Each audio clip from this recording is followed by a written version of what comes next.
Sorry, I'm a little bit away from the microphone at the moment. Oh, there we go. Goes bananas, that Wibby, because it is Animal Crossing music.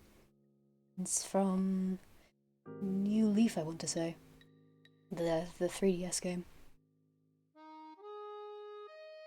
One moment.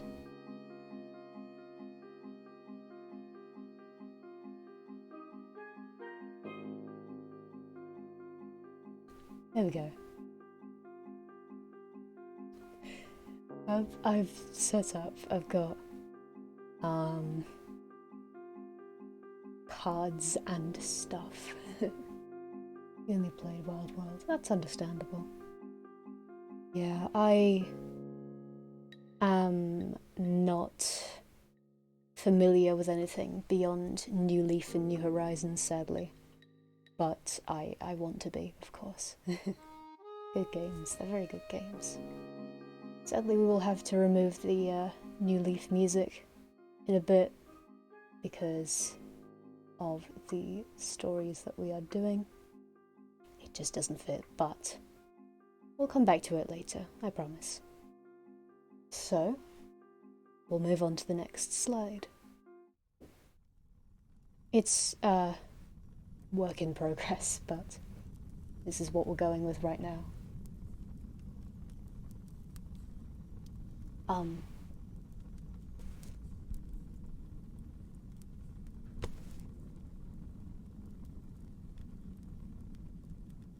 There we go. Is the audio alright? Can you still hear me? I understand I'm speaking quite softly, so it might be hard to hear me. I've tried to move the microphone away from the laptop. Lovely. Okay.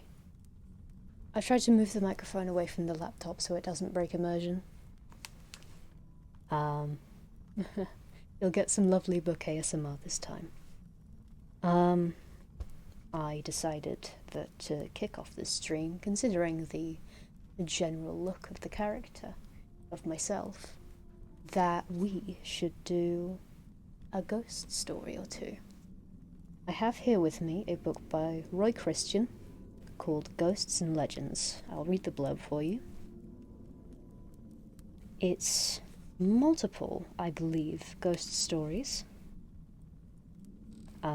collated by Roy Christian. The blurb says, "Wherever there are legends, there are ghosts. In this book, Roy Christian has made an interesting and varied selection from the rich sources at his disposal in England, Wales, and Scotland. You will expect some UK-based stuff from this channel, I imagine. This is one of them." Within a few miles of his home in Derbyshire, he has found tales of mystery surrounding Haddon Hall, the Chesterfield Crooked Spire, the Halter Devil at Muggington, Swokeston Bridge, Dale Abbey, and the village of Findon. He deals only with legends specifically connected with places, and all of the scenes mentioned in his book may be visited by the public. He does not guarantee, however, that the ghosts will be visible every time. He has collected a number of varied and up-to-date photographs of subjects made by famous He's collected a number of varied and up-to-date photographs of subjects made famous by ghosts or legends. Mr. Christian makes no claim to give the final word on such controversial themes as the site of King Arthur's court, the number of ghosts at Hampton Court, or the origin of the Mistletoe Bough stories, but he does disclose new and so far unpublished material on some lesser-known legends and ghosts. Ghosts and Legends is not a scholarly treatise on the irrational subconscious that inspired these tales. They are told as stories, and the reader is left to draw his own conclusions. This book offers a fascinating insight into one more aspect of the rich folk heritage of Britain. That is one thing I do love about my country, and my locale as well. There's a lot of folk tales, there's a lot of stories. It's quite nice. Being able to, even if in present day the country isn't so great, it's good to have stories. Yes, I'm quite excited to get into the book. Quite excited to get into the stories. So, we've skipped the introduction just purely because it's mostly just about the collator of these stories.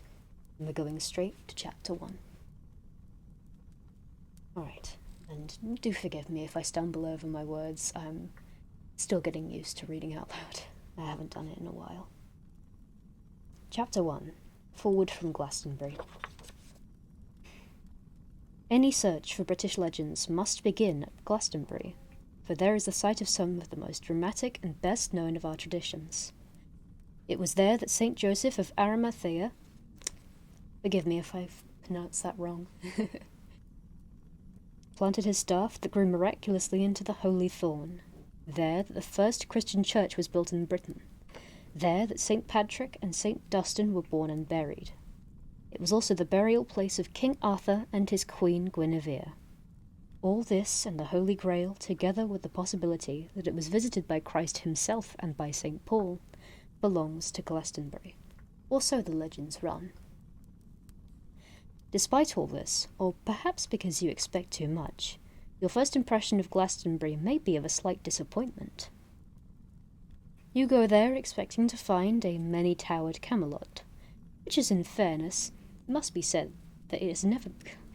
Forgive me. Which, in fairness, it must be said that it has never claimed to be, and find instead a great deal of dull red brick and, on summer weekends, far too much traffic. True, it has the ruins of its abbey, one of the largest churches in Britain apart from Old St. Paul's, with the abbot's kitchen remarkably well preserved, a magnificent tithe barn, that once belonged to the abbey, the 15th century Georgian Pilgrim's Inn, with a label and lavatory necessarium, or they did when I was last there, a museum of relics from the lake villages of Mere and Godney, and of course the Tor. But to appreciate all this, your imagination must first be stirred. Hello everyone. Hello Sky, it's alright. There's no pressure to stay. The best way to capture the Glastonbury atmosphere is to see it first from Cadbury Castle, some 12 miles to the southeast. From there, one of the strongest of several claimants to be the original Camelot, on a deep blue afternoon in high summer, you will faintly see the Tor, with the vague shape of the ruined chapel of St. Michael on its summit, rising sharply from the boggy flat lands, criss-crossed by the polders or rines of Sedge Moor. From there, it is easy to see Glastonbury as it was, the Isle of Glass or Avalon, the apple orchard, have it which way you will. A true island, once surrounded by the sea. Once you have had that memorable view, you will go to Glastonbury prepared to ignore its Victoriana, and prepared to come to terms with its more remote past and its numerous legends. Yes, we do have a lot of castles. Most of them are contained by English heritage or the equivalents thereof in Wales and Scotland and Northern Ireland, and all of them are in a sort of partnership, so if you stay with one for long enough, for example, my family have a membership with Historic Scotland. If you stay with them for long enough, you get free access into all of them, from English heritage to Historic Scotland to Welsh heritage. It's quite nice to visit, see the living history, and of course, remind you of the ghosts. Recounting those legends is comparatively easy. Sifting out the truth is much harder. For this, you must turn to the numerous works on the subject, to Geoffrey Ashe, the late R.F. Traherne, or Desmond Hawkins. All I have space for are the bare bones of the stories. The legends begin with St. Joseph of Arimathea. He it was, the four Gospels agree, who asked Pilate for the body of Christ and lay it in the sepulchre. Later, the year AD 63, it has been suggested, Philip sent him in charge of a group of 12 apostles to convert the Britons to Christianity. Cornish tradition has it that St. Joseph already knew Britain, having visited the island in following his trade as a tinner. Indeed, the story goes further. On one of his earlier visits, he had brought Jesus with him and taught him to extract tin from wolfram, and had also taken the young Jesus to visit Glastonbury. It was this legend that inspired William Blake's lines, and did those feet in ancient time walk upon England's mountains green. And there are vague stories of a visit from St. Paul, landing perhaps at Paul's Grove on the shore of what is now Portsmouth Harbour. But return to St. Joseph. The usual version is that he was swept round the Cornish coast by strong winds and landed in Wales, where he found the natives unfriendly and pressed on into the region ruled over by King... Forgive me, I have not brushed up on my Welsh in many years. Arviragus, and not subject to Rome. Arviragus, impressed by St. Joseph as a man rather than by his religion, Arviragus, impressed by St. Joseph as a man rather than by his religion, offered him living space on the unpopulated but fertile Isle of Glass. I'm sorry, I'm not in a particularly quiet spot at the moment, so you may hear noise. I apologise if that ruins the immersion. I'm doing my best with the situation I'm in. One moment.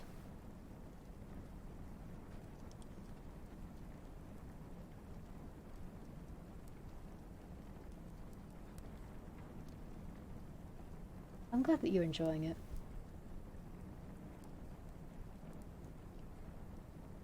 The pilgrims were almost exhausted when on a late December day they reached a hill close to Glastonbury Tor, and now known as Wiriel, or Wirral Hill. Wiriel, that makes sense. Here they stopped. St. Joseph planted his staff, knelt down and prayed by it. Later, the holy thorn grew on this spot. Some versions say he also buried the Holy Grail that he had brought with him, causing a blood-red spring, the chalice well, to gush out, which the sick later visited to be healed.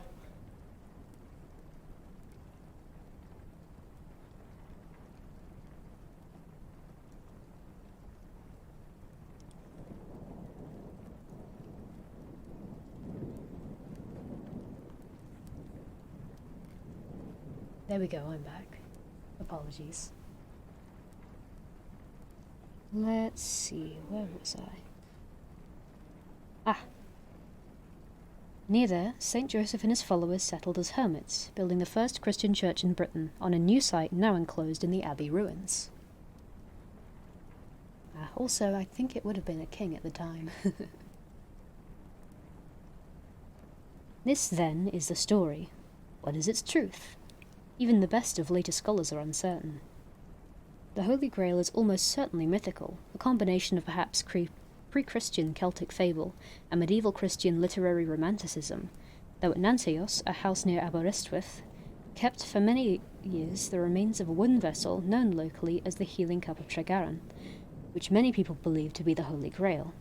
This vessel is now in the possession of Mrs. Mirrlis of Capel Mead, Capel in Herefordshire. The thorn is real, though, a freak hawthorn that blossoms regularly about the date of Old Christmas Day, 6th of January.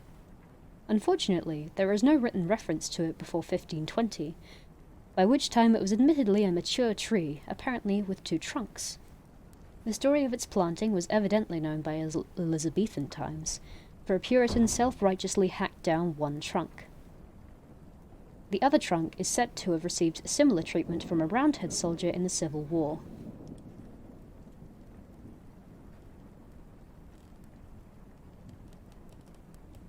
Apologies for the long pauses, I'm dealing with noise. It's difficult to concentrate. Let's see, where was I? In the process, he was struck in the eye by a splinter from which he died. But cuttings have been taken from the original tree, and these descendants continue to flourish at Glastonbury and elsewhere. In fact, Desmond Hawkins says that the 18th century Bristol merchants worked up a profitable business in selling holy thorn sprays, some even going to the export market. He also points out the curious fact that the seeds of the thorn merely produce the common hawthorn. The winter flowering tree comes only by grafting. But if the Holy Grail is pure fable and the holy thorn a natural phenomenon, there seems no doubt about the existence of the original church. It was still there to impress William of Malmesbury in 1120, and was only swept away by the Great Fire of May 1184 that also gutted the Norman church alongside. This is not to say that the building was necessarily connected with Joseph of Arimathea, if he ever came to Britain at all, or that it was built in the 1st century. There seems conclusive proof that it was standing as early as the 6th century, when it was the centre of some sort of rudimentary monastic house. Whether it was the burial place of Arthur and Guinevere again is doubtful. The originator of the story was Joffrey of Monmouth, whose entertaining and lively History of the Kings of Britain, completed about 1136, sprang mainly from a fertile imagination, with odd snatches of fact thrown in to confuse later historians who have never quite been able to separate the wheat of truth from the chaff of imagination. His story received later support from the mere factual Giraldus Cambrensis, who said that Henry II had heard from a Welsh bard that Arthur was buried in Glastonbury Abbey. Henry told the abbot, who took no immediate action. Then later, about 1190, the monks got to work and excavated Arthur's body in a huge oak coffin under a stone which was conveniently inscribed with the words in Latin, "Here lies buried the renowned King Arthur in the Isle of Avalon." So, at the one turn of the spade, two truths were told: that Glastonbury was the real Avalon, and that the abbey held the bones of Arthur, extremely sizable bones, and, incidentally, some strands of Guinevere's blonde hair, as well as her bones. The timing of the discovery was providential. It was just 6 years after the fire, at a time when the abbey urgently needed funds for rebuilding. It provided just the publicity that was wanted. Many modern historians are inclined to write the find off as an exceptionally able piece of monkish public relations. They accept that there was a stone, it was seen by numerous reliable witnesses before it mysteriously disappeared in the 18th century, but there is no certain evidence that it was genuine, and the excavation is generally held to be a clever, if not over-subtle, fake, though there are those, including Mr. Geoffrey Ashe, who are less sceptical. And this brings us to Arthur. Was he a real king, a legendary folk hero, or a fictional character from the works of romantic writers like Malory? Modern opinion accepts that essentially he was none of these. He was a genuine historical figure, not a king, but a great soldier, a skilled cavalry leader, and a Christian. They accept the opinion of Nennius, writing in the 9th century, that he was one of the last of the great leaders of Romano-British civilization, successfully withstanding for a time the onslaughts of the pagan Anglo-Saxon invaders. It is suggested that his life spanned a period roughly between 470 and 530. A belief in the existence of Arthur, who quite possibly held the title of Duke of Britain, does not mean that you have to accept all the stories about him. Numerous legends from folklore and from later literature have become attached to his name. We can safely dismiss Joffrey of Monmouth's vivid account of Arthur's killing of the lustful giant of St. Michael's Mount, and the legend of his hurling match with the devil, which accounts for the boulders strewn around Hel Tor and other places in Cornwall. If he was not a king, then the story of a coronation, whether at Cullen on Usk, Cirencester, Silchester, or Winchester, must go too. Merlin the Magician is another imaginary figure, owing much to the resourceful Joffrey, who well deserves his 15th century memorial oriel window, Joffrey's window, that can be seen at a school in Monmouth. Merlin certainly did not build Stonehenge with stones he transported from Ireland. That most famous of our prehistoric monuments had stood for 2,000 years before Merlin's supposed birth. He had no connection either with Merlin's Rock, east of Lamorna Cove in Cornwall, nor with the famous oak tree at Carmarthen, whose ancient remains are carefully preserved to prevent the disaster predicted many centuries ago, that when Merlin's tree shall tumble down, then shall fall Carmarthen town. And what of the Round Table and its 24 knights? Are they legendary too? Most of them probably are. The Round Table, which people flocked to see in Winchester Castle, was made not earlier than 600 years after Arthur's death, probably later still. Other round tables, such as the Roman amphitheatre at Caerleon, and the various earthworks and flat-top stones found as far apart as Cornwall and Cumberland, are equally bogus. And though Sir Bedivere as Bedwyr and Sir Kay as Kay crop up in early Welsh poetry, Lancelot, Galahad, and several others seem to have been later fictional characters. On the other hand, Tristan, the lover of Isolde, his uncle's wife, was apparently a real person, though not necessarily connected with Arthur. His monument can still be seen near Fowey. It is a 7-foot-high standing stone bearing a Latin inscription in fading lettering, Here lies Tristan, son of Canomoris. That Tintagel was Arthur's birthplace was accepted by all early writers, but though later historians may have their doubts, they can offer no suitable alternative. He cannot have been born in the present castle, which is Norman, but he was probably a West Countryman, and the atmosphere of Tintagel is just right. Yes, sadly we do believe, generally, that Arthur is just a mythological figure, but who knows? There is less unanimity about Camelot. Cadbury Castle is a hot favourite, and has been since the 16th century, when Leyland and Camden were both adamant on the subject.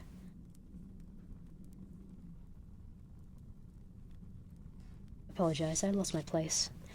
They seem to have based their beliefs on the theory that Joffrey's River Camblum was the little River Cam, which runs through Queen Camel, just below the Iron Age fort of Cadbury Castle, and on local tradition. Local people certainly have no doubt that the steep, flat-topped hill at South Cadbury is the site of Arthur's palace. They used to believe that the hill was hollow. Strange noises could be heard at King Arthur's Well on the south side of the hill, when the lid of St. Anne's Well Sorry, I again lost my place. I think I misread as well. One more time. Strange noises could be heard at King Arthur's Well on the north side of the hill, when the lid of St. Anne's Well on the south side was banged. Ghostly hunting horns wail in the night, and sometimes the clatter of horses' hooves is heard on the rough, steep path that leads down to the village. Where are we? On Christmas Eve, King Arthur and his knights, with silver-shod horses, ride down the track that the Sober Ordnance Survey map marks as Arthur's Hunting Causeway, to the spring by Sutton Montes Church, a couple of miles or so across the fields. Leyland reported that a silver horseshoe had been found on the track shortly before his visit. More recently, in the 1920s, late on Midsummer Eve, Miss Christina Hole tells us a woman watched a number of bright lights move down the hill. She saw the lights come nearer until they were clearly identified as a troop of armed warriors carrying flame-tipped lances and led by an imposing man on horseback. They approached silently, and then vanished. A moment of midsummer madness, I wonder. South Cadbury and the deep lanes around it wear a strangely evocative atmosphere. Even on a burning summer afternoon, such as I encountered on my last visit to Cadbury Castle, it was easy to people the hill with characters from the past. The excavations that had then only recently started had already revealed evidence that the site had been occupied at various times, if not continuously, from the early Iron Age or even before, down to the 11th century. The volunteer diggers, mostly young people under the professional direction of Mr. Leslie Alcock, had already produced proof of occupation in the Arthurian period. Other interesting but inconclusive finds were made in the following years, but it is doubtful if archaeological evidence alone will ever be sufficient to provide indisputable proof that this is the site of Camelot. Meanwhile, there are other claimants. Cornishmen have a reasonable case for saying that Camblum was their rival camel, and that Camelford is the real Camelot. Mallory thought it was Winchester, but Caxton praised it at Caerleon. Carlisle folk, with little evidence but much local patriotism, have advanced the claims of their own city. Modern writers have offered more valid theories. Mr. Berham Forgive me, I haven't seen that name before. Mr. Berham Sakulatvala claims that Slack, now a small village near Huddersfield, was the true Camelot. It has a Roman fort lying on the road that linked York with Chester, and here runs Mr. Sakulatvala's thesis. Was Arthur's northern headquarters visited in line with Mallory's idea, only on rare and special state occasions?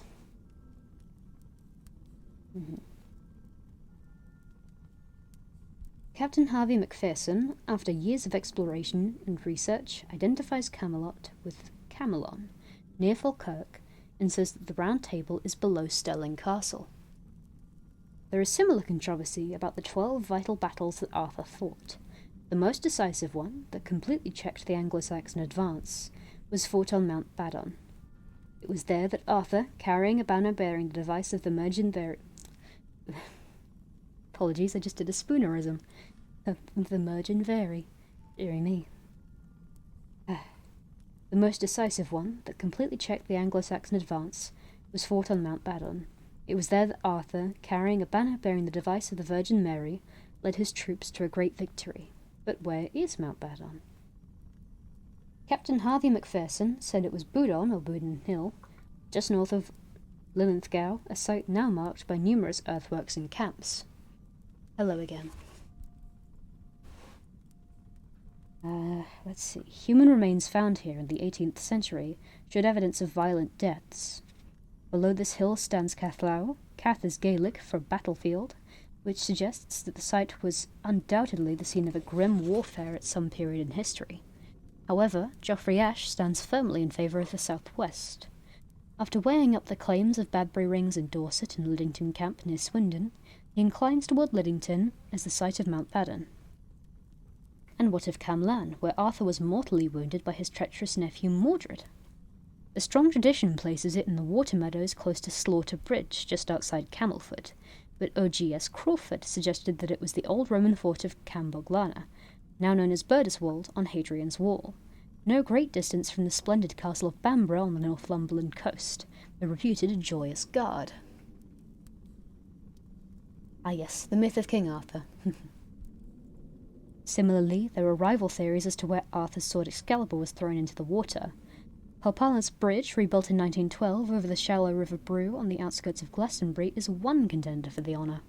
Poole Harbour is another, two others are in Cornwall, Loo Pool near Helston and Dosmary Pool on Bodmin Moor, which has at least the right sort of remote, eerie atmosphere that one associates with Arthur. Altogether, there are some 600 places in Britain, mostly in the west and north, that claim some association with Arthur. Many of these derive from folklore, but if he really was Duke of Britain, he must have travelled extensively in defence of his native land. It is hardly surprising, therefore, to find him linked with places as far apart as the Cornish fort of Kellywick and Arthur's Fold near Perth.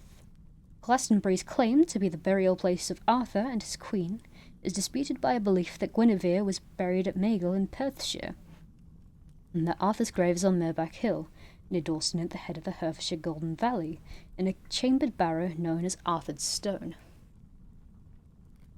Ah yes, I know what you're on about, yes. There is also a tradition that Arthur did not die at all, but merely lies asleep in some cave, waiting for his knights for a call to return to the defence of Britain. Local tradition asserts that the cave was discovered by a shepherd under Sowingshield's Crags in Northumberland.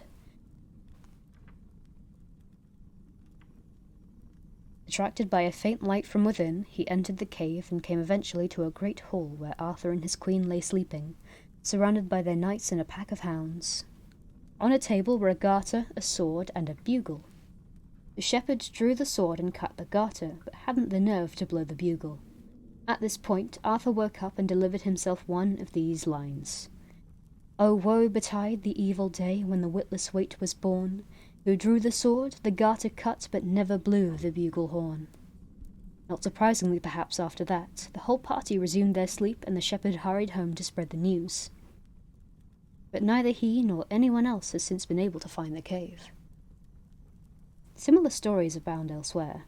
Another shepherd in Snowdonia is supposed to have blundered into a cave near the upper end of Llyn Dow and disturbed the sleeping occupants by banging his head against a bell. A farmer had an almost identical adventure near Caerleon, while yet another shepherd, this time named as Potter Thompson, found Arthur and his knights sleeping in a cave under the keep of Richmond Castle in Yorkshire.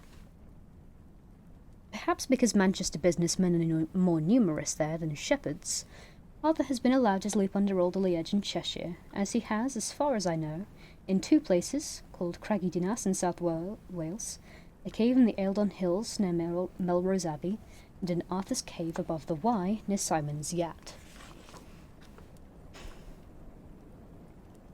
Chapter 2. Outlaws. I might put a pause on this book for now, since this is mostly focusing on myth. And I do enjoy it a lot, but let's get some ghost stories, shall we? Give me one moment to go to my bookshelf.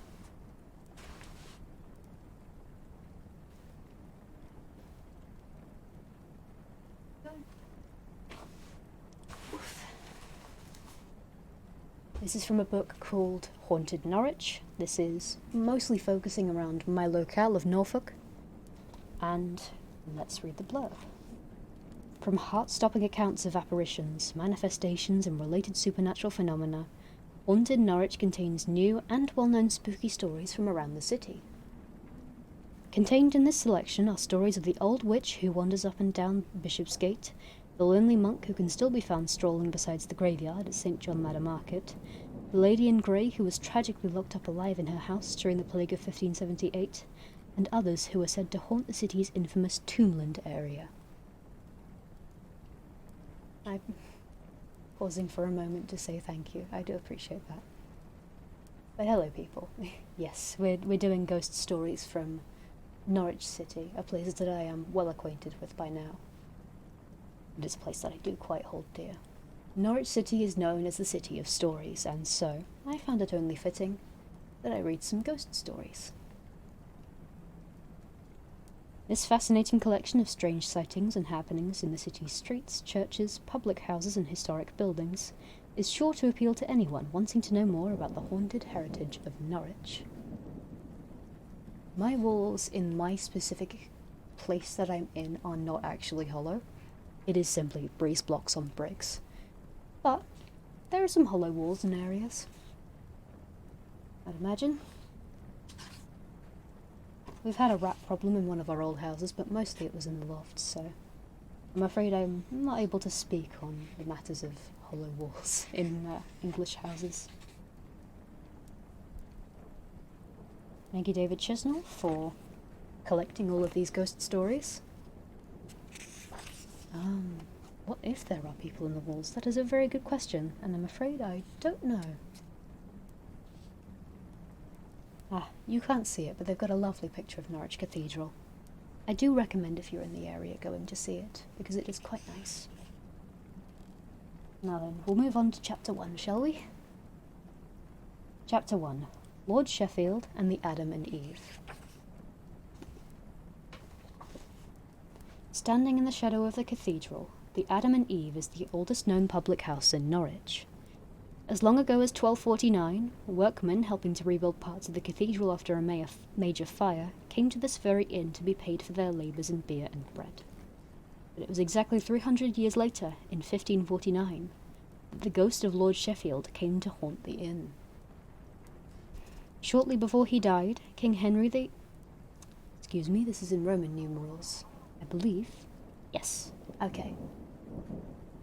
Forgive me, it takes a moment to decipher. Shortly before he died, King Henry VIII made some very unpopular laws. Possibly the most unpopular one of all was the one that became known as the Enclosure Law, which allowed landowners to fence off common land and stop the local people from grazing their sheep and cattle. As you can imagine, this led to riots up and down the country. The biggest riot of all took place in Norwich and was led by a man by the name of Robert Kett. Now, surprisingly enough, Kett was a landowner himself and had enclosed common land around his own estate. However, when he saw how the local townsfolk were suffering, he ripped down his fences and, accompanied by his brother William, led a march on Norwich, demanding that the law be overturned and all enclosure fences be taken down. Kett came from a small town called Wymondham, which lies approximately 7 miles from Norwich. I've been to Wymondham, and it is a very nice place. A lot of Britain holds quite a bit of religious meaning. The cathedrals and sites were built for Christianity. I'm not sure if that's right, though. Yes, a lot of it is rooted in either Protestant Christianity or Catholic Christianity. There's a lot of Christian history, and as well as just in Norfolk, it's everywhere in the UK. A lot of our history is quite deeply rooted in religious war. It's a time. Breaking character for a moment to say that. Yes. The cathedrals were built for Christianity. And me too. I would love to live in a castle when I get rich. Well, if. Let's see where we are. So, we know that the young protagonist, Kett, came from a small town called Wymondham. When he left Wymondham in July 1549, he had just 7 people with him. 3 weeks later, he was camped on the Mousehold Hills overlooking the city centre with an army in excess of 15,000, which gives some indication of how unpopular this particular law had become. An army, led by Lord Sheffield, was sent from London to overthrow Ket and his rebels, and for the next week or so Ket's rebels made various raids into the city, fighting the king's army wherever they could find them. Sure enough, on the 1st of August 1549, Robert Ket and his army came face to face with the army of the king, led by Lord Sheffield along Bishopsgate, just 100 yards or so along from the Adam and Eve. Imagine the scene. Robert Ket and his army coming in one direction, the king's army in the other. There was going to be a battle. A battle did indeed break out, and as it progressed, it soon became apparent that Lord Sheffield was going to lose. Sensing defeat, Sheffield did the only thing he could think of. He removed his helmet to reveal his identity, hoping, no doubt, to be taken hostage. However, things didn't quite work out in that way, and a butcher by the name of Fawkes decided that he would rather have a famous scalp than a famous hostage, and he slashed Sheffield across the side of his neck with his meat cleaver. Lord Sheffield fell dying from his horse. The rest of the king's army fled, and Ket and his army returned to Mousehold to celebrate, leaving Sheffield bleeding to death where he had fallen. The king's army returned to find their leader barely alive. They carried him to the Adam and Eve and laid him across one of the tables, which is where he died. Ever since it has been claimed that the Adam and Eve is haunted by the ghost of Lord Sheffield. He haunts the area where he was slain, he haunts the car park outside the pub, and he haunts the entrance to the Riverside Walk. But most of all, he haunts the pub itself. If you ever get the chance to visit the Adam and Eve, the first thing you will notice is how small the bars are. Barely any structural changes have been made since its construction back in 1249. The main bar is particularly small, and you would imagine that should somebody tap you on the shoulder, you would see whoever tapped you standing behind you when you turned round. Successive landlords have lost count of the number of times customers claim to have been tapped on the shoulder, and yet when they've turned round, the only thing behind them is a brick wall. We believe, of course, that it's Lord Sheffield who does the tapping. Also, should you place something down on your table, car keys, cigarette lighter or mobile phone, and leave them unattended for a few moments, it's quite likely that when you return you will find they have vanished. You can turn the pub upside down and never find them, and yet they will mysteriously reappear exactly where you left them a few days later.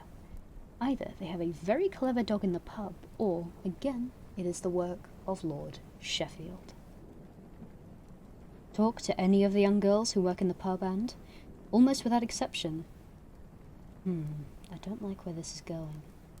It will tell you the times they've been walking up the stairs from the cellar to the bar carrying a crate of beer or a box of crisps when an unseen hand has been run through their hair. When they tell you the tales, they won't bat an eyelid. The ghost is like an old friend of the family. Well, that's certainly less vile than I was expecting. That's quite pleasant.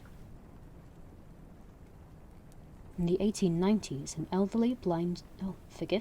1980s, an elderly blind gentleman was having his dinner in the side bar of the pub. There was nobody else in the bar except this gentleman and his guide dog. Suddenly, the barmaid heard a crash of crockery and saw the guide dog come racing out of the room. He was followed rapidly by the blind gentleman who collided with the doorframe. When the gentleman had finally regained his composure, he told the barmaid how he had suddenly become aware of somebody joining him in the bar, and then felt a shiver as cold as ice as whatever it was had passed right through him. The entrance to the sidebar was in full view of the barmaid from behind the counter, and she swore that nobody else had entered the room. In the downstairs bar, there are a number of silver tankards hanging above the counter. Occasionally, these tankards begin to swing from side to side as if pushed by an unseen hand. There is no wind, and no reason for them to move, and yet if they are stopped, they will simply begin to swing again a few moments later. One evening, when there were around a dozen young students in the bar, one of them noticed that while the tankards weren't swinging, something was dripping from one of them. He pointed it out to his friends, and they all watched as it continued to drip, splashing on the counter below. After it had done this several times, one of the students went over to see what it was. Imagine his surprise when he found that not only was the tankard bone dry, but so was the counter immediately below it. That's the work of Lord Sheffield. But what, I hear you ask, happened to Robert Kett? Well, Kett was destined to meet his own unfortunate end, and to provide us with another possible ghost. Having taken control of the city following the defeat of Lord Sheffield, Kett and his followers did little damage to it. For the most part, their protest was peaceful, their aim simply being to get the enclosure law repealed. However, it was decided to send another army to take on the forces of Robert Kett. This time, the army was led by the Earl of Warwick, and the result was very different. The Earl of Warwick was a real man of war. He had his own private army amounting to around 8,000 soldiers. He was also accompanied by the army of Lord Manchester, who had recently fought and defeated the Scots just north of Newcastle. He also had around 5,000 German and Italian mercenaries with him. All in all, an army approaching 17,000 soldiers made his way to take on the army of Robert Kett. They were all practically on horseback and had all the latest weapons of war: rifles and cannons, pikes, shields, and staffs. Robert Kett and his men had a few horses and 1 or 2 guns, stolen from Lord Sheffield and his men. They had meat cleavers and knives, and they had pointed sticks. To say a battle took place just outside the city in the area known as Dussindale would be wrong. It wasn't a battle, it was a massacre. The army of Robert Kett was slaughtered by the army of the king. After several hours of fighting, around 3,000 to 4,000 bodies lay dead on the ground, the vast majority belonging to the army of Robert Kett. The rest of Kett's army fled. Robert Kett and his brother William were captured and taken to London and thrown in the Tower. The day after the battle, to teach the rebels a lesson, Warwick had 300 men hanged from the Magdalen Street gates of the city wall. They hanged 300 men in one day, and they used one rope. Work it out for yourselves. Even if it took 10 hours long to hang them all, it meant they were hanging everybody every 2 minutes. Robert Kett and his brother were tried for treason, and of course found guilty. The sentence passed on them was that they should be taken to a place of execution, which, in 1549, would have been Tyburn. They were to be hanged by the neck, and, while they were still alive, shoulders and bodies were to be cut into 4 pieces. If you have heard of the phrase hung, drawn, and quartered, this is what it meant. Their heads would then be cut from their shoulders. Forgive me. Yes, we've already read this. The heads would then be displayed on Tower Bridge, while their quartered bodies would be displayed at the gates to the city to deter any other would-be rebels. In 1549, the King of England was Edward VI, a young lad just 11 years old, and the country was being run by Lord Somerset. Somerset decided that it would be better for the Kett brothers to be executed in front of the people they had tried to overthrow, and so, in December 1549, Robert and William Kett were brought back to Norwich and placed inside the Guildhall. A few days later, William Kett was returned to Wymondham, where he was hanged from the Abbey steeple, and Robert Kett was taken to the city castle. You may think it's not that far from the Guildhall to the castle, possibly no more than a couple of 100 yards. However, you might think it was a little further if, like Robert Kett, you were dragged there by a horse with your arms and legs in chains, wearing only your everyday clothes. Once he reached the castle, Kett was placed against the wall facing the marketplace. A rope was lowered from the battlements, and a noose at the end of it was placed around his neck, not tightly enough to kill him. His body was then hauled up by the neck to the battlements at the top of the castle, where his body was fixed to a gibbet, a wooden or metal pole sticking out between 2 of the battlements. Still in chains, he was left to hang alive. Because it was winter when he was hanged, his body was painted with pitch and tar before being hauled to the top of the castle so that he would survive a little longer. The worst part of being hanged in chains may well have been that it left you unable to protect yourself from the birds that swooped around the battlements. Fair warning, this will get gory. It is almost certain that Kett would have lost his eyes to the birds long before he died. There is no definite record of how long Kett remained on the wall. We know that he was hanged at the start of December 1549, and there is an entry in the Mayor's yearbook the following April which claims Kett's body remains on the wall for winter store. It is obvious that he was there for some time. His body would have simply slowly fallen apart and landed on the ground below. We don't believe he was ever buried and can only assume his remains were burnt in the ditches, along with any lollards or witches who happened to be passing through. 400 years later, in 1949, a plaque was erected on the castle wall proclaiming, "Our great hero, Robert Kett." It's strange how 400 years of history can alter someone's standing. It is said that Kett can still be found wandering around the loading bays of the Castle Mall shopping centre, now known as the Castle Quarter. Built immediately under the castle where he was hanged. Almost as soon as work began on the project, there were reports of an odd character in medieval clothing wandering around the building site.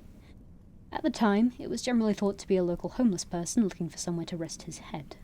However, the reports continued once the complex was complete.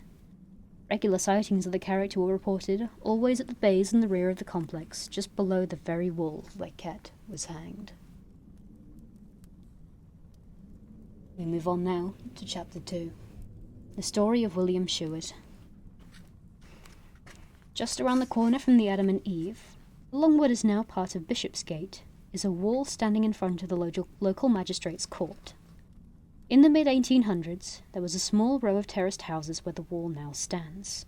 It was known as Tabernacle Street, and there was, in fact, a tabernacle standing at the end of the row, opposite the Adam and Eve. On Sunday the 15th of June, 1851, while local members of the Tabernacle congregation were joined in prayer, something far more sinister was happening in one of the houses just along the street. The full details of what was taking place in the upstairs bedroom that afternoon would not emerge for another 18 years, and those who passed by on their way to the riverside could not have guessed at the terrible tragedy that was unfolding. The house was owned by William Shewett, who lived alone with his wife Martha. William Shewett was 35 years old while Martha was 54, and it would appear that the attraction of being married to an older woman had worn a little bit thin. Following an argument over money, William Shewett went to the bathroom where he kept his trusty cut-throat razor. Creeping up behind his wife, he quickly slit her throat from ear to ear, allowing her dead body to fall to the bedroom floor. As if this wasn't bad enough, our story now takes a twist that defies imagination. Ah, dear me, there are people. I did say I would suffer no interruption, and yet, here we are.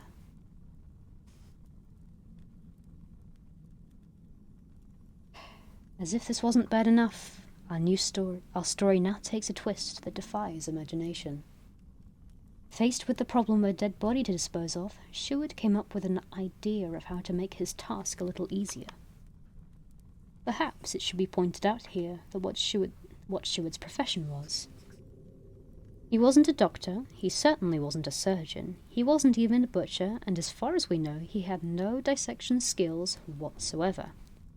He was, in fact, a pawnbroker, working at a local shop close to the city castle. However, this evident lack in medical knowledge didn't deter him. Believing that it would be easier to dispose of the body in smaller sections, he set about the task of cutting it into small pieces using the very same cut-throat razor. It took him 4 nights to complete his task, first taking off the head, then the arms and legs, and finally cutting up the torso itself. It was at this point, surrounded by small pieces of his wife's body, that Shewett hit upon another idea. Wouldn't it be easier to get rid of the body if it was softer?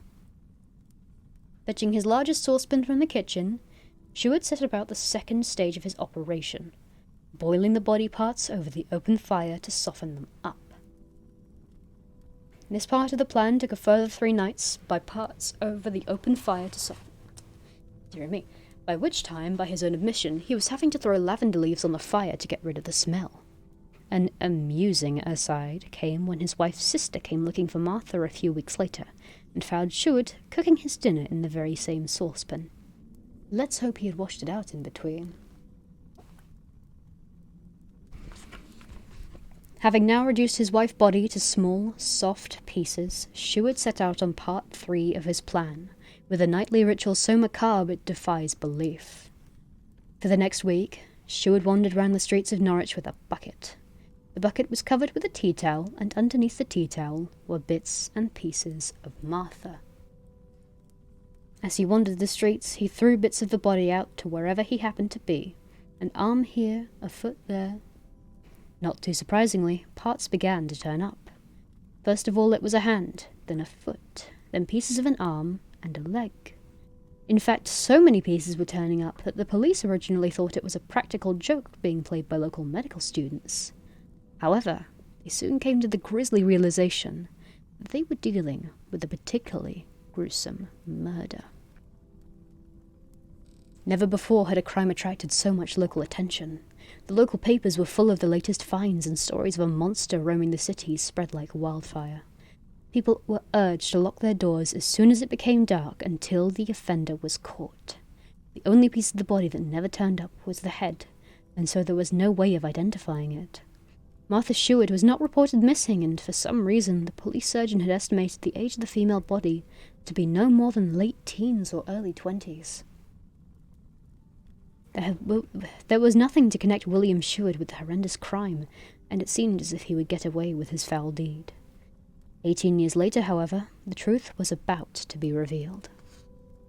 By 1868, William Shewett was living with his second wife above the Merchant Arms public house in St. Martin at Oak, Norwich.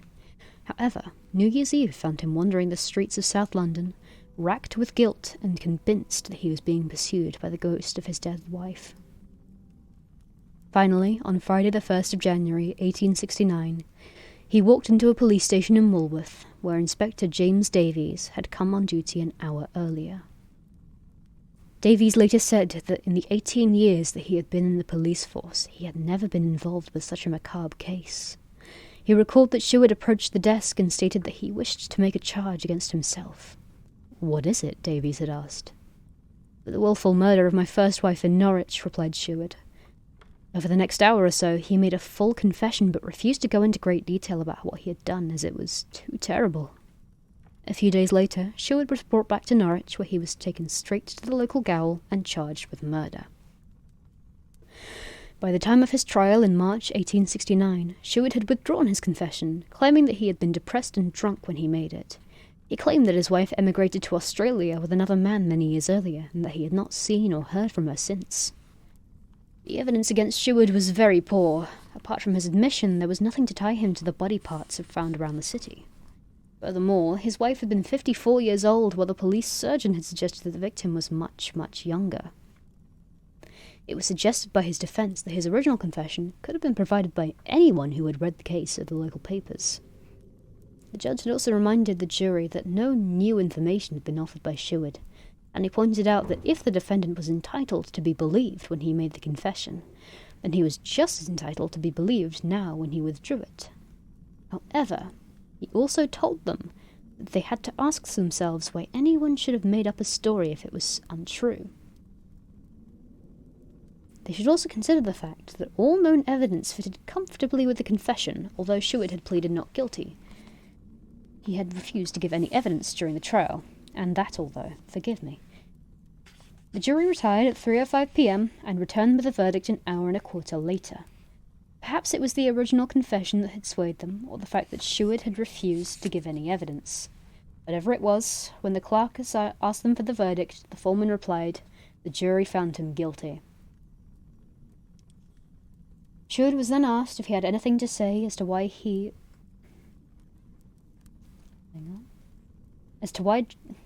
judgment according to the law should not be made.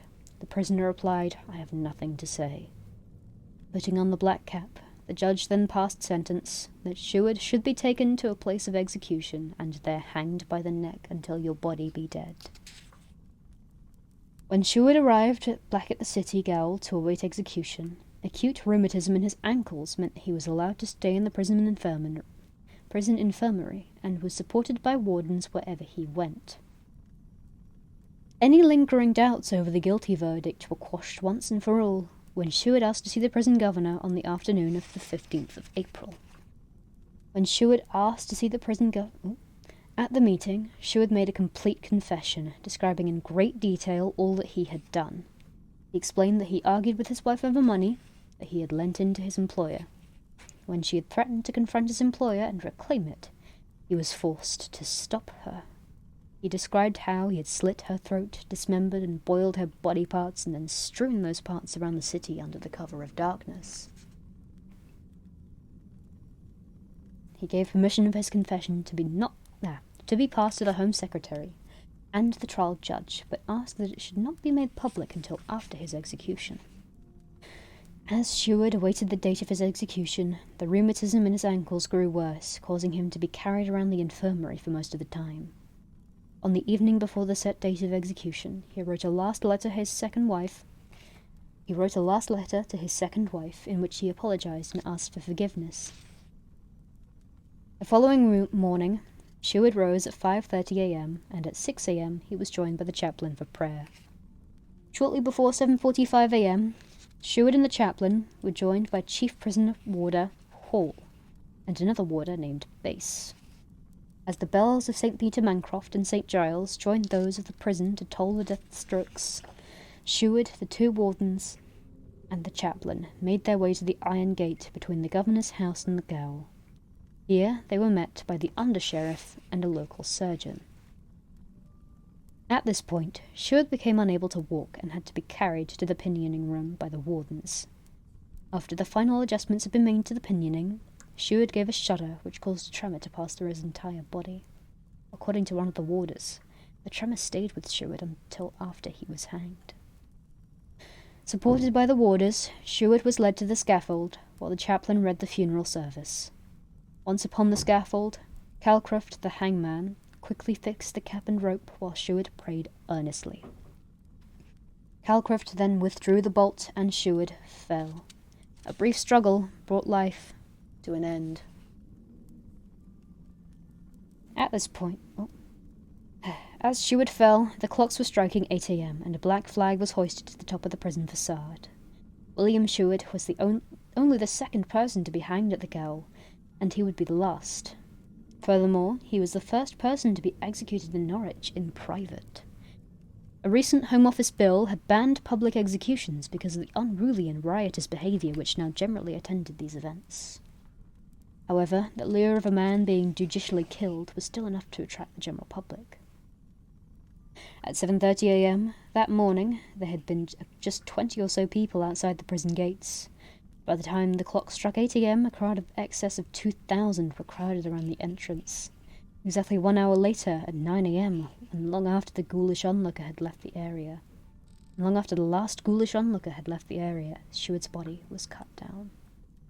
After being buried within the grounds of the gaol, a brick was marked with the initials W.S. and placed within the prison wall.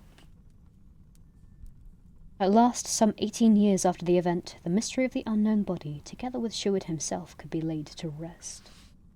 And a quick divergence there. Yes, it was, I don't know if you would taught this in American history, because this is I can't find the year. This was many, many years ago, but it was common practice to view public executions until fairly recent in history. It was seen as an outing, as a special occasion, like going to church on a Sunday. It is quite dark to think about now, since we've been so sensitized to death in recent years, but yeah, it is a thing that people used to do. I do not condone it, of course, but we no longer have the death penalty in this country, as far as I'm aware. We might still, I could be wrong, but to think that, even in relatively recent history in the grand scheme of things, people were just completely desensitized to a man hanging in public. It fascinates and disgusts me. But yes, at last, some 18 years after the event, the mystery of the unknown body, together with Stuart himself, could be laid to rest. The only remaining mystery was what happened to the Martha Stewart's head. Stuart had admitted severing it from the body and boiling it in the saucepan, but refused to tell what had happened to it after that. Who knows? All that cutting and boiling must have been hard work, and, no doubt, Stuart must have built up quite an appetite by the end of it. I see what they did. Walkers along the riverside, just around the corner from the old tabernacle, often tell of a mysterious figure seen lurking in the hedgerow. Some describe him as a haunted-looking figure, and others claim to have seen him carrying what appears to be a bucket. Could the ghost of William Shewett still be repenting his actions of that Sunday afternoon in 1851?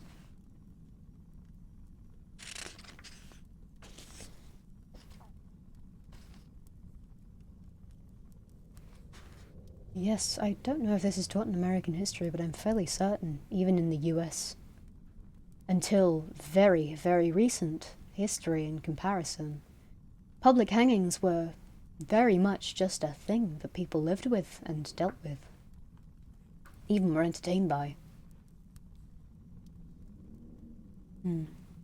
Now we move on to tales from Tombland, it seems. Yes, Chapter 3, Tombland. Dark, shadowy, medieval, and full of ghosts, without doubt, Tombland is the most haunted area of Norwich. I love it there. It is very lovely. But yes, it is also incredibly haunted. Even its name, Tombland, makes the hair stand up on the back of your neck. Tombland, a land full of tombs, A land full of bodies. and while Tombland may indeed be full of bodies, dead, living, and those in between, its name means nothing more sinister than open space. The open space wherein the original city marketplace stood before the Normans moved it to its current position towards the end of the 11th century. There are still plenty of stalls around that area, and a very good bookshop where I actually got the book I was reading before.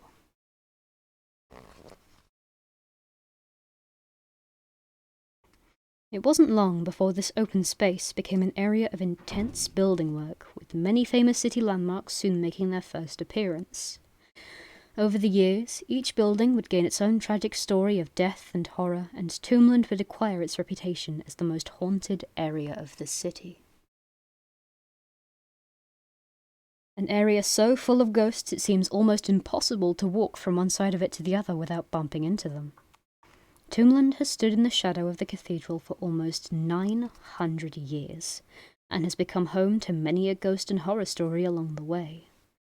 From the battles of Kett's Rebellion to home to many a ghost and horror story along the way. Forgive me, I accidentally skipped up a line. From the battles of Kett's Rebellion to the skirmishes of the English Civil War, from the horrors of the plague to the persecution of religious nonconformists, it has found itself constantly surrounded by death and its aftermath. For example, we have the Burning Woman. One of the more unusual ghosts reported in Tombland is that of a young woman who has been seen almost floating across the grounds of the cathedral. She has been described as being in a cloud with her feet obscured by the mists that follow her. Could these mists in fact be smoke? In the 1200s, there was little love lost between the cathedral workers and the young men of the city. Fights and skirmishes often took place as the cathedral workers flouted their higher social standing and treated the more ordinary folk of the city as servants and slaves. Sadly, the class divide is evident everywhere in even recent history. By August 1272, matters were coming to a head and, following a series of fights and quarrels between the priory men and the local young men, a major battle threatened to take place at the annual Tombland Fair that month. On the 7th of August, priory men left the cathedral and robbed a local merchant. They then entered a local tavern and drank the wine without offering payment before returning to their cloisters in a drunken stupor. Before they left the inn, they turned over barrels of beer and laughed and jeered at the innkeeper as he watched, powerless to stop them. When the bishop discovered what had happened, he feared revenge attacks and ordered that the cathedral gates should be closed and locked the following day. His fears were well founded. The next day, learning of the previous evening's incidents, a group of young men tried to force their way into the cathedral grounds. Failing to break down the gates, they came up with another plan.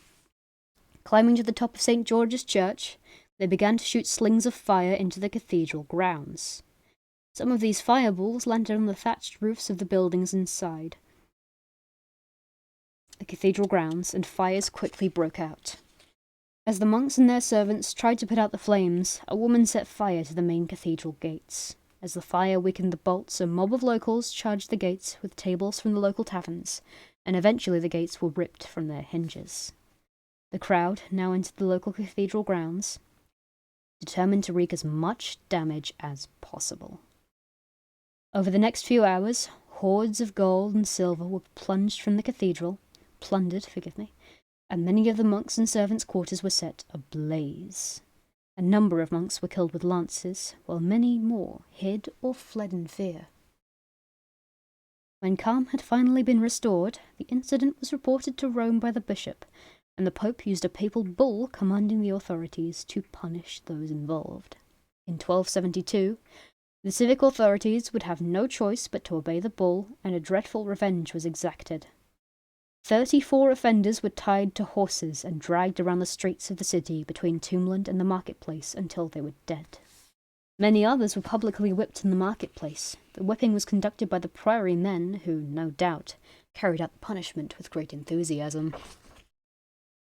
The young woman who had set fire to the cathedral gates was identified and brought before the bishop. A few days later, she was tied to a stake inside the cathedral grounds and burnt alive before a horrified crowd. Could this young woman be the same one who, even now, is seen in the ground with her feet covered by mist? As it's certainly possible. We have another story, the case of Walter Eage. The story of Walter Eage is not a ghost story in the strictest sense, but it's definitely a case of somebody coming back from the dead. Built in the 13th century, St. George's Church in Tombland provided an alternative place for worship to the imposing cathedral opposite. However, it also served as a more macabre... Need to take a moment. I can hear myself deteriorating. Alright. We're alright. However, it also served a more macabre purpose. St. George's Graveyard was the official burial place for convicted and hanged criminals, and following their execution, the criminals' bodies would be brought to St. George's to be laid in their final resting place. We have a picture of St. George's Church on the thing. Don't worry, I am taking a moment for myself. In 1286, a local man by the name of Walter Eage, and forgive me if I'm pronouncing that wrong, but it is E-G-H-E, had been found in possession of stolen goods. He claimed that he had bought them in good faith from another man in a local pub, but he was taken to the castle and charged. Although the evidence against him was flimsy, the fact that he was found in possession was enough for the local magistrates to find him guilty. The law at that time allowed for one punishment only for theft, that of hanging, and Walter Eage was sentenced to die at the end of a rope. Despite his furious protestations and appeals from many of his friends and family, the sentence was carried out and Eage was hanged on the banks of the castle mount. And after a short while, his body was cut down, thrown into a cart, and taken the short distance to St. George's Church. A grave had already been dug, and all that remained was for his body to be placed inside the coffin and buried. The burial men laid his body on a slab inside the church while they went to fetch the coffin. However, when they returned, they were in for quite a shock. Having fully regained consciousness, Walter Eage was now sitting up on the slab, demanding to be told where he was. When it was explained to him what happened, he declared that he had been spared by the grace of God himself. The law did not allow for Eage to be hanged again, and it was decided that he should remain inside St. George's until a decision on his future had been made. A few days later, Eage managed to slip away unnoticed. He ran across Tombland, straight through the gates of the cathedral, and into the cathedral itself where he claimed sanctuary. In 1272, if you were granted sanctuary by the Catholic Church, it meant no one could remove you from their care, and, following their recent disputes with the church and people of the city, the monks saw this as a great way to make them both look rather foolish. Sanctuary was duly granted, and Eage remains inside the cathedral despite the protests of the local judiciary. Some months later, King Edward visited the city and was made aware of the Walter Eage case. After studying the evidence, the king decided that Walter Eage had not been given a fair trial, and that the evidence against him was far from conclusive. A full pardon was granted, and Eagle left the cathedral to see out the rest of his life in peace. No doubt he's always remembered just how close he had come to being buried alive. In the grounds of St. George's Church, he remains the only person in history to have been hanged at the castle and lived to tell the tale. There's another one about the Maid's Head Hotel, which we walk past. It's very close to Norwich Cathedral. So, all of this is taking place in the one locale. You can only imagine how many other stories there are. As I take a break, I will flip through the pages and tell you how many there are. This will include illustrations that take up most of the page. 96. And a lot of them are quite short stories.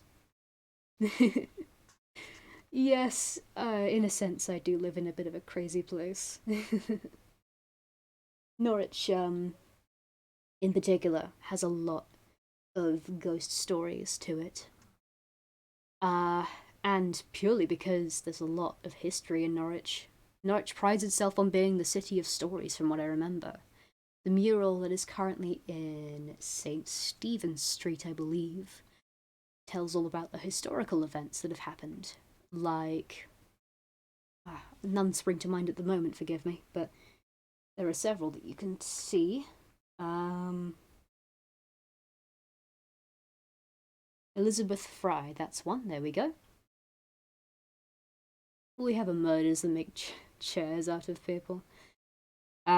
Yes, it's a shame that American history is a bit less, you do have a fascinating story of independence, to be fair, but a lot of the ghost stories tend to be very recent, and I think that's purely just because of the fact that local history for you tends to only extend back about, I want to say 300-400 years, unless we are talking about native history, but for the most part when we mean American, we mean fascinating. Well, for someone like me with quite macabre tastes, I find it fascinating.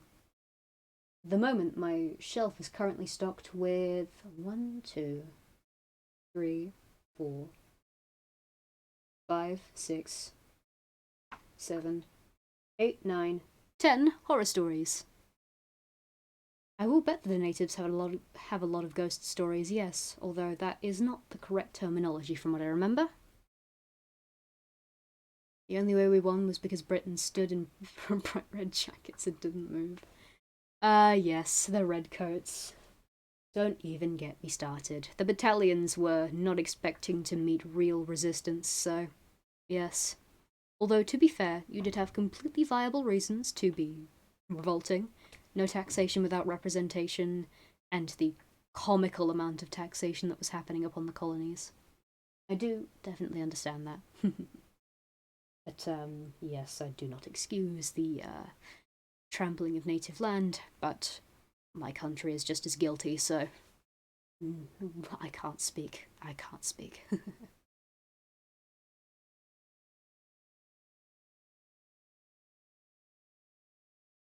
Yes, but that's moving away from no one here is innocent. Yes, that is entirely true. All we can do is just not be dicks to people now. But I'm slipping out of character because we're talking about politics. But yes, all we can do now is just not be assholes to people. We can acknowledge our past. We do not excuse it. We do not erase it. We acknowledge it, and that is all we can do. Besides, strive to improve and fix the mistakes we've made. Oh, on that rather somber note, we have a story about the Maid's Head Hotel. Fancy man says fancy words. Yes. Isn't this entire stream? Anyway, yes, Maid's Head Hotel. This is a hotel that we walk past as we go through Tombland towards the cathedral. It currently has neon lights, I believe. And I think the Maids HE have managed to just break, so all you see now is Ad Hotel. It's quite amusing, but It is, from what I remember, an old building, so it's no surprise that the Maid's Head has a lot of ghosts. So let's read about at least one. From its earliest days, the Maid's Head has often found itself involved with various stories of ghosts and horror. It houses, of course, its very own ghost, believed to be that of a chambermaid previously employed at the hotel. Staff and guests will often claim to see the ghostly apparition of an elderly lady walking around the hotel. Dressed in all grey, she appears to come up from the downstairs bar, through the swing doors and into the main hotel area. Always accompanied by the smell of lavender, she then wanders around the hotel, peeking into bedrooms as she goes. After a good look round, she returns to the downstairs bar, goes back through the swing doors, down the stairs, and disappears back into the cellar. Yes, it is really the Maid's Head. That is its name. Her visits tend to coincide with any structural work or redecoration of the hotel, leading the staff to believe that she is simply checking that standards are being maintained for old time's sake. Dating back to the 13th century, the Maid's Head was originally called the Myrtle Fish, but this all changed following the visit of Queen Elizabeth I to the city in 1578. This is how it gets its name, one would assume. It is often claimed that the Queen stayed at the Maid's Head Hotel while she was in Norwich, but it is far more likely that she stayed at the Bishop's Palace just a few yards around the corner. It is true, however, that the Queen attended a banquet held in her honour at the hotel while she was in Norwich. Following the banquet, the Queen spoke very kindly of the hotel, claiming she had enjoyed the hospitality and the meal greatly. The owner of the Myrtle Fish, as it was still known, was a Dutch refugee by the name of Christopher Barrett, who had arrived in Norwich some years earlier, with Dutch refugees known as strangers. The strangers had brought their weaving skills from Holland with them and turned Norwich into a centre for the weaving and textile industry. Which does actually remind me, sorry, tangent. The Norfolk Makers Festival is currently ongoing and will be ongoing until, I believe, the 22nd, but I may have to check that. It might be the 20th. And I do wish to go down and see it, because it's a lovely time. It's a lot of textiles. It's a lot of fun.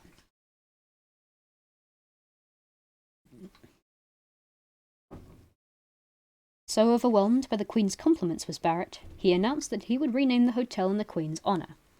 Quite why he chose Maid's Head as opposed to Queen's Head is unknown, but the new name was adopted within weeks of Elizabeth's exit from the city. However, a far greater legacy of the Queen's visit was to overwhelm Norwich in the months to come. As Elizabeth and her entourage moved on across the country, a far less welcome reminder of her visit was already beginning to prowl the alleyways. Can you guess? Because I will simply tell you it was the plague. The Black Death, if you will. When Queen Elizabeth I came to Norwich in 1578, she brought all sorts of wonderful things with her. She brought fine food, she brought fine wine, she brought fancy clothes, and she brought the plague. It is a fact that in almost every town or city the Queen visited that year, the plague broke out within weeks of her leaving. That is not to say that the Queen herself was a carrier, but it seems fairly certain that somebody who was travelling around the country with her was indeed carrying the plague with them. From what I remember, plague tends to be... oh, hello. Pardon me, I've just found a bookmark that I was missing in the middle of these pages. Just got distracted there. From what I remember, the plague was carried around by fleas, so it is certainly possible that, because of the poor hygiene standards of the 1500s, 1570s, yes, I would imagine that someone at least had fleas. Norwich suffered particularly badly from the effects of the plague in 1578.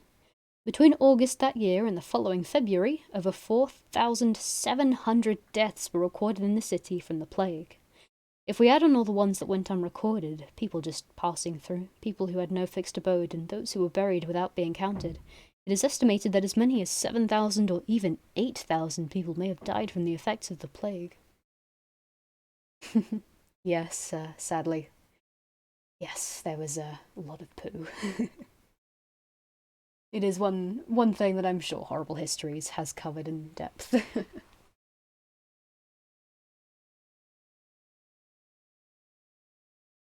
Now, is that true? It would not surprise me that people from other cultures had better hygiene standards.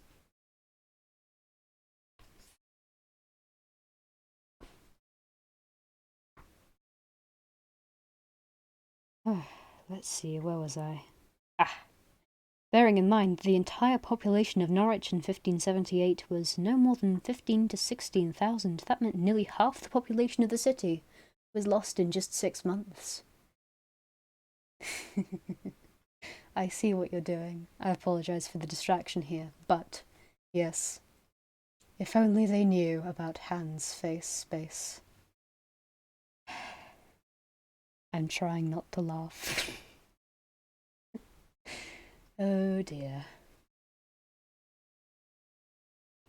I've lost it. Bug is dead. That killed him. Oh dear. Right. Yes, I'm back. Hello. Yes. It's... I don't want to be too dark with my ghost story readings, but at the same time as well. Yes. I'm quite glad it's got a little bit of a light-hearted touch to it, because a lot of the stories touch on very grisly history, so it's always good to see. That would sound very strange of me to say, but it's good to see the light heart, the humour in it. There we go. Gallows humour for you, I believe is the term. Let's see. Yes. We've just learned that almost half of the population of Norwich was killed in just 6 months by the plague. This plague wasn't the first to visit Norwich. As long ago as 1349, the Black Death had been an unwelcome guest. I've lost the voice. When stories of the Black Death running amok in places such as Bristol in 1348 first reached the population of Norwich, they probably felt reasonably safe tucked away on the east coast. Funnily enough, this actually kind of reflects how the situation was, at least in my little neck of the woods, around the spring of 2020 when it first started to hit the UK. I'm sure it first started to hit the UK plenty before that, but when we first started noticing it, if that makes sense. East Anglia is, or at the very least Norfolk, is a, at least we weren't throwing poo out the window this time, yes. And well, I'm sure there are some people out there who were, but yes, still in a plague, still in a plague.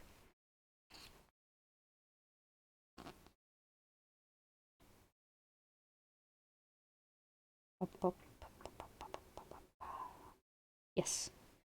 Norwich is a very, not Norwich, Norfolk is a very sheltered community, shall we say. Around Norwich it's a lot better, there's a lot more diversity of people, but Norfolk itself, very insular, quite conservative, quite small, so it's not surprising that people felt quite safe until all of a sudden the cases started to hit and we got hit with a national lockdown. We're, used to it now, but for the first few weeks it was rather scary to hear about. While we still felt safe, while we knew it wasn't an immediate danger, or at least we thought we knew, it was not pleasant.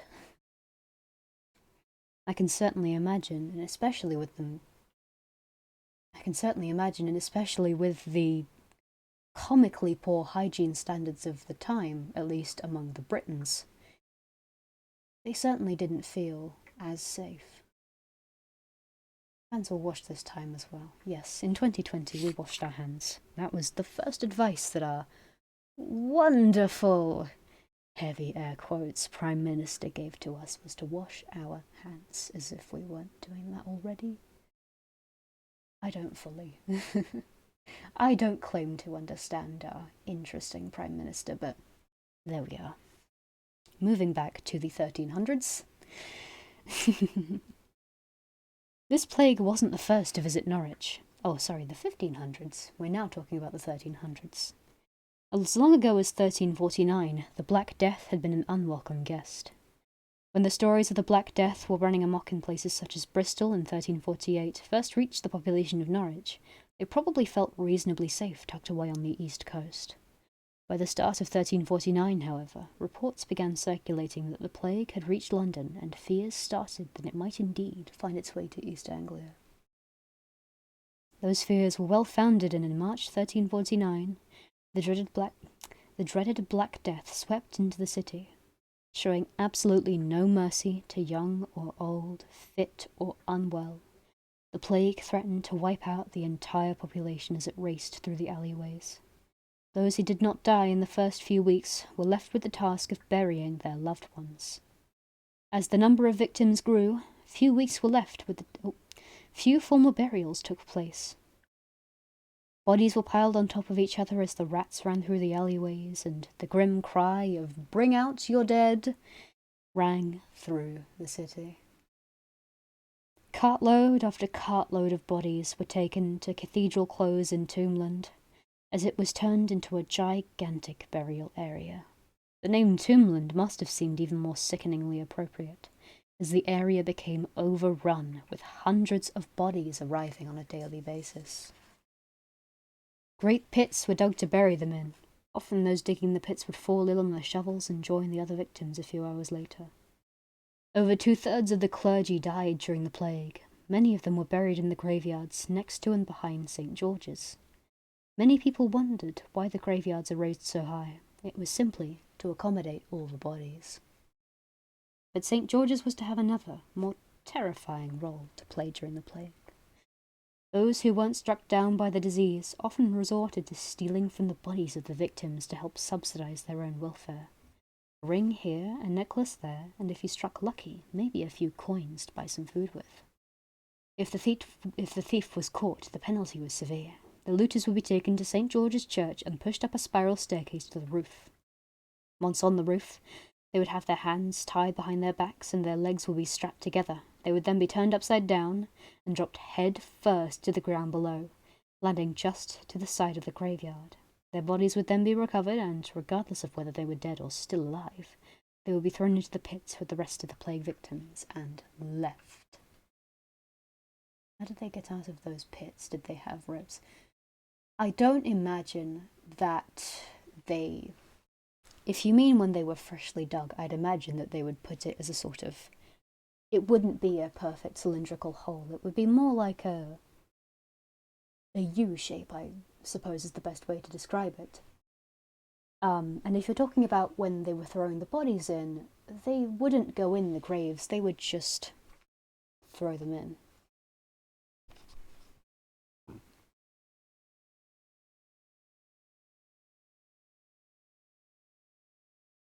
But yes, there you go. By the time the Black Death had left the city, the population had fallen from 6,000 to just 2,000. The record books for the following year show only 1/3 of the market stalls being open for business. A similar account records the fact that many hundreds of houses stood empty in 1350.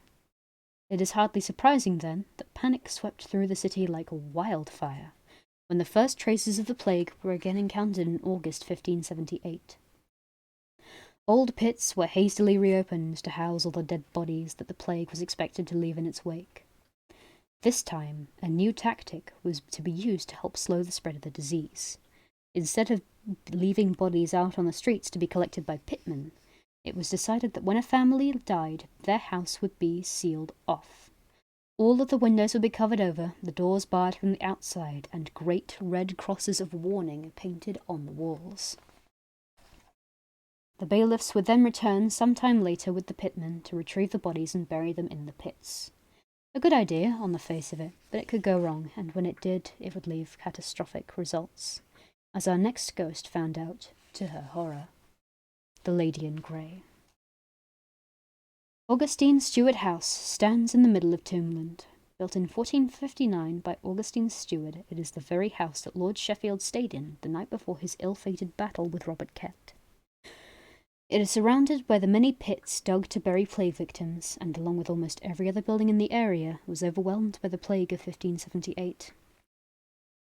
When it was believed that everybody in the house had succumbed to the plague, the bailiffs came and sealed the house up. Following the standard procedure, they locked and bolted the doors from the outside, boarded up the windows, and painted red crosses over the paintwork to warn others to stay away. 5 or maybe 6 weeks later, the bailiffs returned with the ever-present pitman to remove the bodies from the house. It was then that the full horror of what had happened within the house. Try that again. It was then that the full horror of what had happened within the house was revealed. As they were dragging out the bodies of the mother and father, the pitman noticed some unusual marks on their legs. Upon closer inspection, these were discovered to be teeth marks, and pieces of flesh appeared to have been bitten away from the limbs. The sense of horror increased when they realized that these teeth marks had not been made by the rats that often raced through the houses feeding on the dead bodies locked inside, but were in fact human teeth marks. As the pitman cautiously removed the rest of the bodies from the house, the full extent of what had happened became clear. Inside the mouth and throat of one of the daughters were pieces of dead human flesh. It seems that the bailiffs had been a little premature in sealing up the house, as the young girl had still been alive. The horror she must have suffered can only be imagined. To have been locked in a house with no food or water, surrounded by the dead bodies of her family, must have been awful enough. But then have to feast on their plague-ridden bodies in an attempt to stay alive is beyond comprehension. Can there be a worse way to die than to choke on the flesh of your own dead parents? Since that day, the ghost of the young girl has been reputed to haunt Augustine's Stuart house, the adjoining buildings in Tombland Alley, the alleyway that runs between the house and St. George's Church. She always appears dressed in faded, ragged clothes of grey, and has for that reason become known as the Lady in Grey. Many occupants of the house, which has enjoyed a number of uses over the years, claim to have either seen or felt her presence. Moving objects around at night seems to be her favourite pastime. She has also been known to open and close doors, causing a breeze at the most inconvenient of times. I happened to look up Batman's origin story, but 1300s. I wouldn't say that. Sadly, she is dead for one, and also had to eat her parents' flesh, but close enough. Close enough.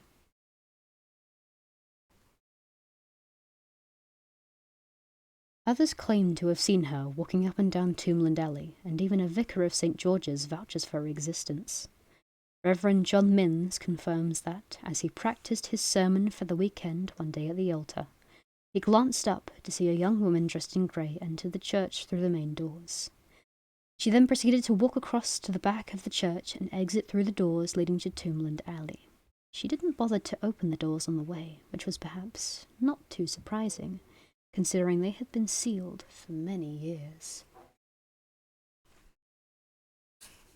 When Samson and Hercules' house, next door to Augustine's Stuart house, was a local dance hall known as Ritzy's, a disc jockey went upstairs one evening to investigate some strange noises. There was a private party being held at the dance hall that night, and it was not unknown for youngsters to try and gain access via the toilet windows and then join the party, pretending to be a friend of the guest.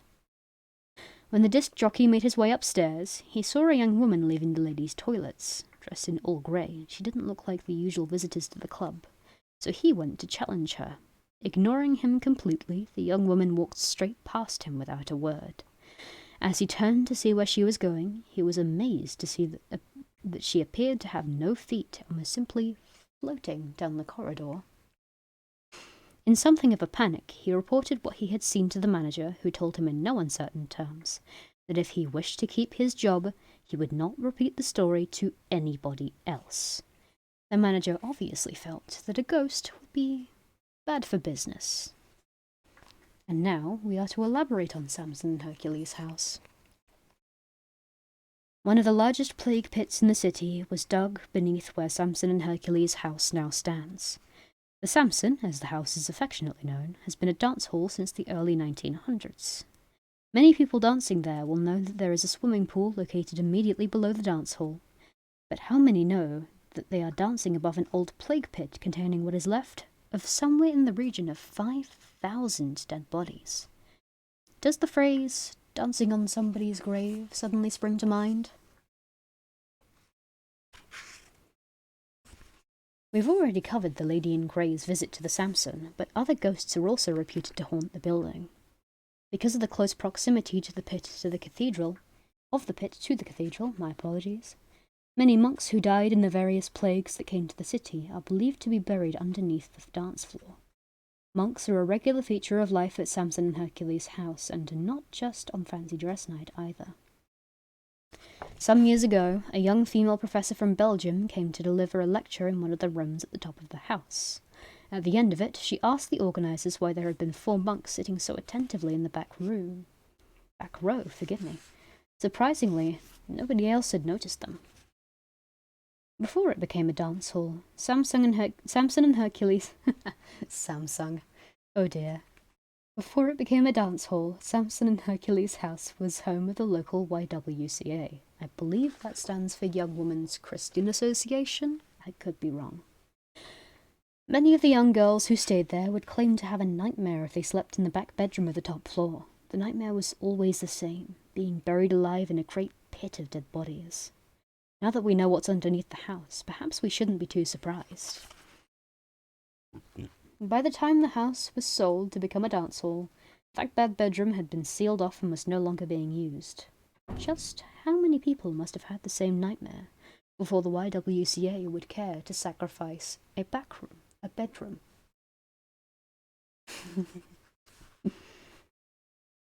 To the left of the Samson stands another building with its own tale to tell. The Take 5 Cafe used to be the Louis Marchese public house and had its own ghost downstairs. The Louis Marchese, is that... I may have to look around that area. I'm sorry, I have to move the microphone. You'll hear a noise. Oh, there we go. It's currently propped on a chair and I am sitting on the floor, so I had to move the chair so I could lean against something and not ruin my posture. The crypt below the public house dates back to the 1500s and is at the same level as the plague pit next door. Staff claim to regularly see the shadowy figure of a man appearing through the wall which separates the crypt and the old pit. Not one of our more interesting ghosts. He tends to come through the wall, stand and stare for a few moments, and then fade back through the wall again. I am comfortable, don't worry. No doubt, he is missing the company of his 5,000 bedfellows. Oof. I'm afraid I may have to cut it there. This has been lovely, and I would love to do this again, maybe with a different book. But we've come to a convenient stopping point, I believe. We're about to move on to a different story, so... Ooh, and there are people about to presumably throw a party, so... I hope everyone had a good time who came to see. It was lovely to see you all. And I do wish to do something like this again because it was a lot of fun, and I need to practice reading out loud. So yes, thank you for coming to the first stream that is primarily hosted by Bug. And I will see you again, hopefully tomorrow, with a good friend of mine. Goodbye.